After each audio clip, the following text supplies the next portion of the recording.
الحمد لله رب العالمين والصلاة والسلام على رسوله الكريم أما بعد أعوذ بالله من الشيطان الرجيم بسم الله الرحمن الرحيم واتل عليهم نبأ نوح إذ قال لقومه يا قوم إن كان كبر عليكم مقامي وتذكيري بآيات الله فعلى الله توكلت فأجمعوا أمركم وشركاءكم ثم لا يكن أمركم عليكم غمة ثم خذوا إلي ولا تنظرون فإن توليتم فما سألتكم من أجر إن أجري إلا على الله وأمرت أن أكون من المسلمين فكذبوه فنجيناه ومن معه في الفلك وجعلناهم خلائف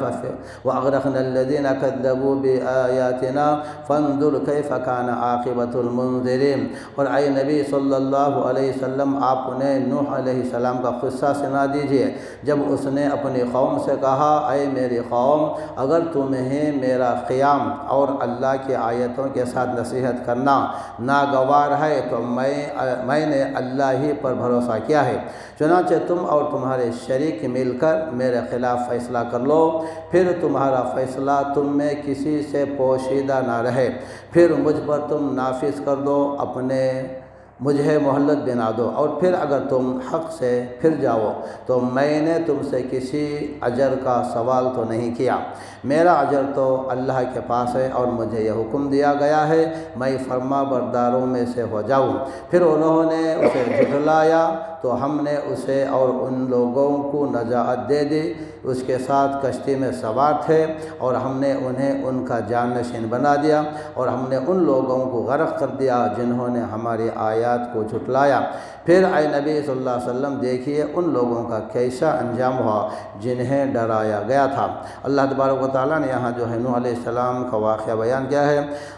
حضرت نوح علیہ السلام اور آپ کی قوم، اللہ تبارک و تعالیٰ نے اپنے نبی صلی اللہ وسلم علیہ سے فرمایا وَاتْلُ عَلَيْهِمْ، اور آپ ان کو سنا دیں وہ قصہ، یعنی ان کفار مکہ کا جو آپ کی تکذیب اور مخالفت کر رہے ہیں، یہ قصہ سنا دیں نبأ نوح علیہ السلام کا قصہ، یعنی انہیں نوح علیہ السلام کا اپنی قوم کے ساتھ قصہ سنا دیں جب انہوں نے اللہ تبارک و تعالیٰ کے پیغمبر نوح علیہ السلام کی تکذیب کی، اور اللہ تعالیٰ نے ان تمام لوگوں کو غرق کر کے کس طرح تباہ و برباد کر دیا تھا۔ یہ لوگ بھی ڈر جائیں کہیں یہ بھی ان کی طرح عذاب میں مبتلا نہ کر کے تباہ و برباد کر دیے جائیں۔ چنانچہ اللہ تبارک و تعالیٰ نے فرمایا اذ قال لقومه یا قوم ان كان كبر عليكم مقامي وتذكيري بآيات اللہ، یعنی جب انہوں نے اپنی قوم سے کہا اے میری قوم اگر تمہیں میرا قیام اور اللہ کے دلائل و براہین سے نصیحت کرنا ناگوار ہو فعلی اللہ توکلت، تو میں تو اللہ پر ہی بھروسہ رکھتا ہوں۔ یہ بات تمہیں ناگوار گزرے، انہیں نوح علیہ السلام نے کہا میں تو اللہ کی ذات پر بھروسہ کرتا ہوں، لیکن یہ لوگ جو ہے اس سے برا مانتے تھے، یا گزرے مجھے اس کا کچھ پرواہ نہیں اور نہ میں اس سے رک سکتا ہوں۔ یعنی نوح علیہ السلام نے کہا میں میرا کام کرتا ہوں، تمہیں کتنی ہی تکلیف پہنچے، اور فرمایا فَأَجْمِعُوا أَمْرَكُمْ وَشُرَكَاءَكُمْ، چنانچہ تم اپنے شریکوں کے ساتھ مل کر یہ کام کرو جو میرے بارے میں کرنا چاہو فیصلہ کر لو، اور تم اور تمہارے وہ تمام شریک جمع ہو جاؤ اللہ کو چھوڑ کر جن کو تم پکارتے ہو، خواہ وہ بت ہوں یا کچھ اور چیز۔ ثم لا یکن امرکم علیکم غمہ، پھر وہ فیصلہ تمہاری تمام جماعت کو معلوم ہو جائے اور کسی سے چھپا کر نہ رہے، یعنی اپنے کام کو پوشیدہ نہ رکھو بلکہ میرے ساتھ اپنے معاملے کو واضح طور پر بیان کر دو، اور اگر تم یہ گمان کرتے ہو کہ تم حق پر ہو تو پھر وہ کام میرے حق میں کر گزرو۔ تو حضرت نوح علیہ السلام نے کہہ دیا تمہاری طاقت کے موافق جو کچھ کرنا چاہو اور کس کو بلانا چاہتے بلاؤ، اور بغیر چھپائے ہوئے سامنے ظاہر کر دو کہ مجھے تکلیف پہنچانا چاہو تو پہنچاؤ، ولا تنظرون، اور تمہیں مجھے مہلت بھی نہیں دینی چاہیے، یعنی مجھے ایک لمحے کے لیے بھی مہلت نہ دو، الغرض جس قدر بھی تمہارا بس چلتا ہے تم کر گزرو، مجھے تمہاری کچھ پرواہ نہیں ہے، میں تم سے قطعاً ڈرنے والا نہیں ہوں کیونکہ تم قطعی طور پر راہ راست پر نہیں ہو، تم بھٹک گئے ہو، جیسا کہ ہود علیہ السلام نے بھی اپنے قوم سے سے کہا تھا انی اشہد اللہ واشہدوا انی بریء مما تشرکون من دونہ فکیدونی جمیعا ثم لا تنظرون انی توکلت علی اللہ ربی و ربکم۔ سورہ ہود کی آیت نمبر جو ہے 54 سے 56 تک ہے۔ یقیناً میں اللہ کو گواہ کرتا ہوں اور تم بھی گواہ رہو، جن کو تم اللہ کے شریک بناتے ہو بے شک میں ان سے بیزار ہوں، جن کی اللہ کے ساتھ تم عبادت کرتے ہو۔ تم سب مل کر میرے بارے میں جو تدبیر کرنی چاہو کر لو اور مجھے مہلت میں نہ دو،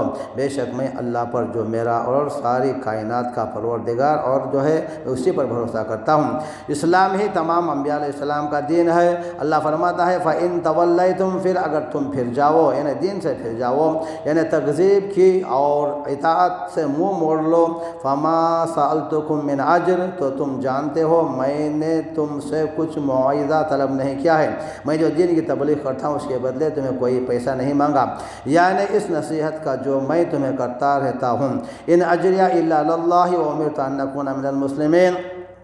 میرا بدلہ تو اللہ کے ذمہ ہے اور مجھے حکم ہوا ہے کہ میں فرما برداروں میں سے جاؤں۔ یعنی نوح علیہ السلام نے کہا میں جو دین کی خدمت کرتا ہوں اس کا بدلہ مجھے اللہ دے گا اور میں اللہ تعالیٰ کا فرما بردار رہوں گا، یعنی میں تو اس حکم کی اطاعت بجا لاتا ہوں کہ مسلمان بن کر رہوں۔ یاد رہے اول سے لے کر آخر تک تمام انبیاء کرام علیہ السلام کا دین اسلام ہی رہا تھا۔ وہ ان کے شریعتیں اور طریقے الگ الگ ہیں اور جو ہے متعدد ہیں، جیسا کہ اللہ نے فرمایا لِكُلٍّ جَعَلْنَا مِنْكُمْ شِرْعَةً وَمِنْهَاجًا، ہم نے تم میں سے ہر ایک گروہ کے لیے ایک راستہ اور دستور مقرر فرمایا ہے۔ ابن عباس رضی اللہ عنہ فرماتے ہیں شرعا منہاجا کہ معنی ہے کہ اس کے معنی راستے اور طریقے کے ہیں۔ اللہ تبارک و تعالیٰ جتنے بھی پیغمبروں کو دنیا میں بھیجا تمام کا دین ایک تھا، لیکن طریقے اور ان کے جو ہے اصول الگ تھے، لیکن اللہ تبارک و تعالیٰ ساری شریعت کو جو ہے آدم سے لے کر قیامت تک ایک ہی رکھا ہے۔ تو اللہ سے دعا کیجیے اللہ تبارک و تعالیٰ کسی بھی قوم کو ایسے جو ہے گناہوں جرم سے جو پہلے کے انبیاء علیہ السلام کی قوم کو اللہ نے برباد کیا ہے، ایسے جو ہے گناہوں سے اللہ حفاظت فرمائے، شرک و خرافات سے اللہ ساری دنیا کی حفاظت فرمائے۔ اللہ تعالیٰ